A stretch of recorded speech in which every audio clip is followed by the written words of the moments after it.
ராதே கிருஷ்ணா. அறிந்து கொள்வோம் பகவான் நாமங்களை, தெரிந்து கொள்வோம் அதன் பெருமைகளை. பகுதி 93. இந்த பகுதியில் 100வது நாமத்தை பார்க்க போகிறோம். இது விஷ்ணு சகஸ்ரநாமத்தின் 11வது ஸ்லோகத்தில் வருகிறது. ஸ்லோகம் 11. அஜ சர்வேஸ்வர சித்தஸ் சித்தி சர்வாதிரச்யுதக விருஷா கபிரமேயாத்மா சர்வயோக விநிஸ்ருதக. நாமம் 100.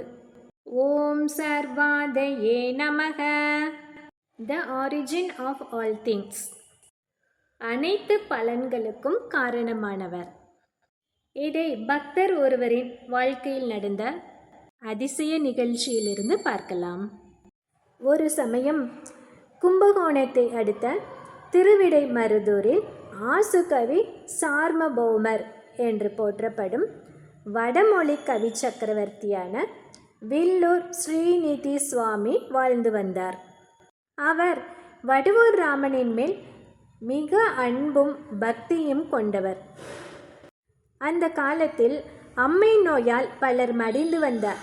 அந்த காலகட்டத்தில் ஸ்ரீநிதி சுவாமிக்கும் அம்மை நோய் ஏற்பட்டது. மருத்துவர் வந்தார். பரிசோதித்து பார்த்துவிட்டு அவர் மனைவியிடம், இன்று இரவை தாண்டுவதே கடினம், என்னை மன்னித்து விடுங்கள் என்று சொல்லிவிட்டு சென்றார். அன்று இரவு அவரது வாழ்க்கையின் இறுதி இரவு என்றே நிச்சயித்த அந்த இரவில் ஸ்ரீநிதி சுவாமி தன் இஷ்ட தெய்வமான ராமனிடம் வேண்டினார். என்ன தெரியுமா?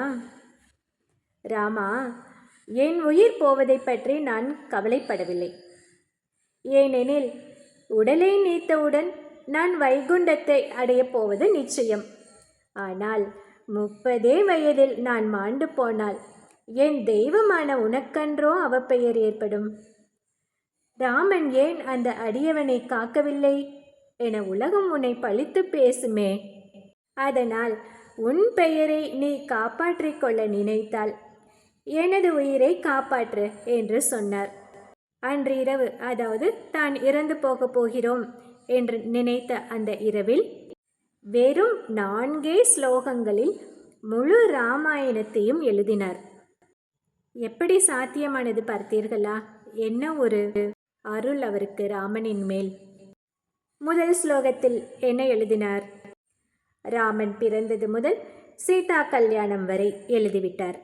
2வது ஸ்லோகத்தில் பரசுராமரை வீழ்த்தியது முதல் சுக்ரீவ பட்டாபிஷேகம் வரை எழுதிவிட்டார். 3வது ஸ்லோகத்தில் அனுமனின் தூது முதல் ராவண வதம் வரை எழுதியாயிற்று. 4வது ஸ்லோகத்தில், அதாவது இறுதி ஸ்லோகத்தில் ராம பட்டாபிஷேகத்தை சொல்லி, அந்த ஜானகிராமன் எப்போதும் என்னுடன் இருக்கையில் நான் எதற்கும் அஞ்ச மாட்டேன் என்று சொல்லி நிறைவு செய்தார் அந்த ஸ்லோகத்தை. எல்லோர் மனத்திலும் கவலையுடன் அந்த இரவு கழிந்தது. காலை விடிந்தது. அடுத்த நாள் காலை அவரை பரிசோதித்த மருத்துவர் அவரது மனைவியை அழைத்து, அம்மா, என்ன அதிசயம், இவர் நன்கு குணமடைய தொடங்கிவிட்டார் என்றார். நிச்சயமான அதிசயம்தானே இது. பிறகு ராமனின் அருளால் வெகு சில நாட்களிலேயே அவர் பூரணமாக குணமடைந்தார். அன்று இரவு 4 ஸ்லோகங்களில் ஒரு ராமாயணத்தை எழுதினாரா? அதன் பிறகு மஞ்சு ராமாயணம் என்றும் மந்தஸ்மித ராமாயணம் என்றும் மேலும் 2 ராமாயணங்களை எழுதினார். வடமொழி இலக்கியத்துக்கான சிறந்த விருதும் அவருக்கு கிடைத்தது. பிறகு சுமார் 90 வயது வரை நல்ல ஆரோக்கியத்துடன் வாழ்ந்து பற்பல ஸ்தோத்திரங்களை இயற்றினார். அந்த இரவு 4 ஸ்லோகங்களில் ஒரு ராமாயணம் எழுதினார் தானே, அது சதுஸ்லோகி ராமாயணம் என்று அழைக்கப்பட்டது. அதை படித்த சிலர் அவரிடம் கேட்டார்கள், நீங்கள் எழுதிய இந்த சிறிய ராமாயணத்தில் ராவணன் சீதையை கடத்தி சென்றதை எழுதாமல் விட்டுவிட்டீர்களே என்று. அதற்கு ஸ்ரீநிதி சுவாமி சொன்னார், நான் காரணத்தோடு தான் அதை எழுதாமல் விட்டேன். அன்று அம்மை நோயால் உயிர் போகும் அளவு வேதனையுடன் இந்நூலை எழுதினேன். அந்த சமயத்தில் சீதையை ராவணன் அபகரித்து சென்றான் என எழுதினால் அந்த துக்கத்திலேயே என் உயிர் பிரிந்திருக்கும். ஆகையால் அதை எழுதாமல் விட்டுவிட்டு இலங்கையில் சீதை இருப்பதை அனுமன் மூலம் ராமன் அறிந்து கொண்டான் என மறைமுகமாக ராவணன் சீதையை அபகரித்த செய்தியை தெரிவித்தேன் என்று கூறினார். ஆஹா, என்ன நுணுக்கம்! இந்த 4 ஸ்லோகங்களை, அதாவது சதுர்ஸ்லோகி ராமாயணத்தை படிப்பவர்களுக்கு அம்மை நோய் பீடிக்காது, வந்தாலும் ஒன்றும் செய்யாது என்று 5வதாக ஒரு ஸ்லோகத்தையும் அவர் அத்துடன் இணைத்தார். அந்த 5 ஸ்லோகங்களையும் பார்க்கலாமா இப்பொழுது? முதல் ஸ்லோகம், அதாவது ராமஜனனம் முதல் சீதா கல்யாணம் வரை முதல் ஸ்லோகம். ராம கௌஜிகம் அன்வகாத்பதி முனேர் வாசாவதி தாட்டகாம் சத்ரம் தஸ்ய ரக்ஷதே நகதிதா சுச்ராவதாஸ்தா கதாஹ கத்வா தோ மிதிலாம் விதாய த்ருஷதம் யோஷின்மணிம் சன்முனேஹே பங்க்த்வா தோர்ஜதி சாபமாபரமணிம் சீதா பிதா நாமபி. அடுத்து 2வது ஸ்லோகம். பரசுராமரை வெல்வது முதல் சுக்ரீவ பட்டாபிஷேகம் வரை இந்த 2வது ஸ்லோகத்தில் வரும்.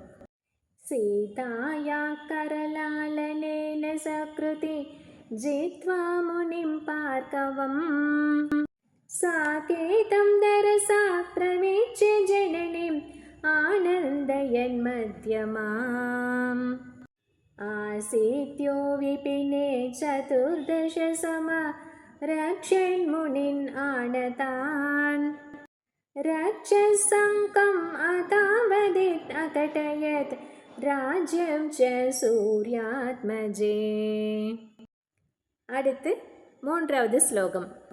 அனுமன் தூது செல்வது முதல் ராவணவதம் வரை.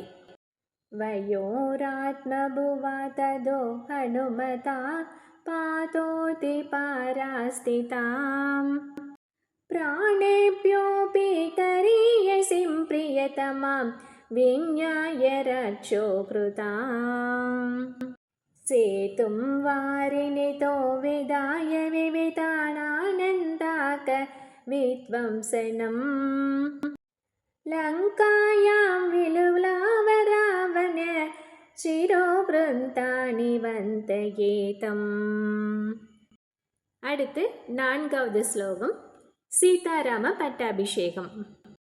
ஆருஹ்யாத விபீஷணேன சுபகம் பக்த்யா சமவேதிதம் மான்யம் புஷ்பகம் அஞ்சசா நிஜபுரிம் ஆகத்ய மித்ரே விருதக ஆனந்தாய வசிஷ்ட கஷ்யபமுகை பட்டாபிஷேக்தோ விபுகு தஸ்மின் ஜாக்ருதி ஜானகி பிரியதமே காநாம பீதீர்மம.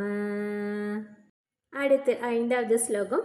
இந்த ஸ்லோகத்திற்கான பலன் என்ன என்பது. தனுஷ்கர சதுஸ்லோகே தனுஸ்புர கவீரிதா மாரீகாதர சித்தானாம் மாரீதிமிதராம் திஜேதோ. அருமை அருமை. மொத்தம் 16 வரிகளில் முழு ராமாயணத்தையும் முடித்து விட்டார். சீதையும் பரதனும் உயிரை மாய்த்து கொள்ள எண்ணிய போது ஆஞ்சநேயர் பாடிய ராமாயணம் அவர்களின் உயிரை காத்தது என்பர். அது திரேதா யுகத்தில் நடந்தது. ஆனால் கலியுகத்திலும் ராமாயணம் உயிரை காக்கும் என்பதற்கு இது ஒரு உதாரணம். 24,000 ஸ்லோகங்களை முழுவதுமாக கூட சொல்ல வேண்டாம். இந்த 4 ஸ்லோகங்களில் சொன்னாலும் ராமாயணம் உயிர் காக்கும் மருந்தாக விளங்கும் என்பதை ஸ்ரீநிதி சுவாமியின் உயிரை ராமன் காத்த இந்த சரித்திரத்தில் நாம் உணர்கிறோம். இந்த 100வது நாமமான ஓம் சார்வாதயே நமக என்று தினமும் சொல்லி வந்தால் பக்தர்களுக்கு தர்மத்துக்கு விரோதமின்றி விரும்பும் அனைத்து பலன்களையும் எம்பெருமான் தந்தருள்வார். அடுத்து நாமம் 101. ஓம் அச்சுதாய நமக. இதை அடுத்த பகுதியில் பார்க்கலாம். हरिः ॐ।